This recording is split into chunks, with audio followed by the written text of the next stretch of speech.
Hello, my name is Scott Clements. In our last video, we discussed bubble play, and we discussed having the short stack, which is not the most fun part of a tournament. You got to play really tight.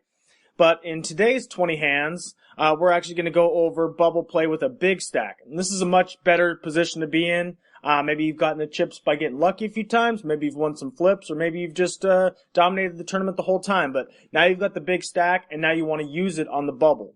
And the biggest thing about having that big stack is you want to accumulate as many chips. You want to just, when you're on the bubble, a lot of people are going to be playing tighter, and rightfully so, they want to cash. But this is the time for chip accumulation.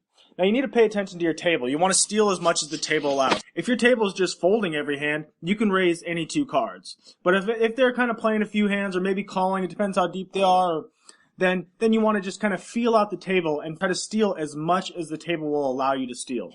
Obviously, if they're playing back at you, you're going to have to, take a little step back. But you want to try to get as many chips as possible during this time.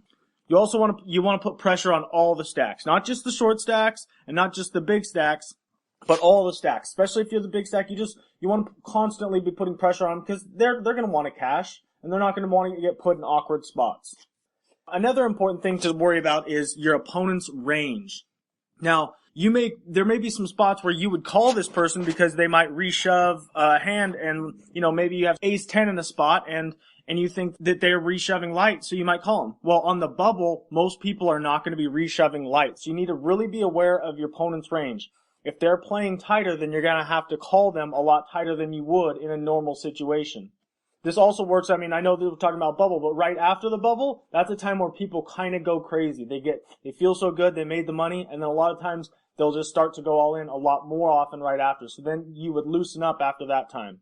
When you're playing against other big stacks, you want to pick your battles against them.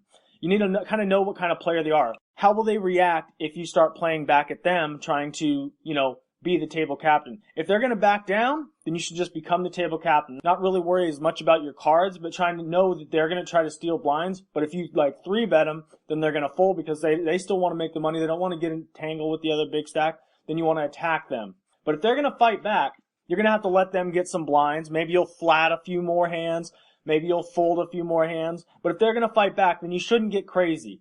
But if you do have a big hand, you probably do want to play back at them. If they're the type that'll back down and you have a big hand, then you might want to kind of slow play it a little bit and try to reel them in. But if they're going to fight back, then whenever you have a big hand, you definitely want to punish them.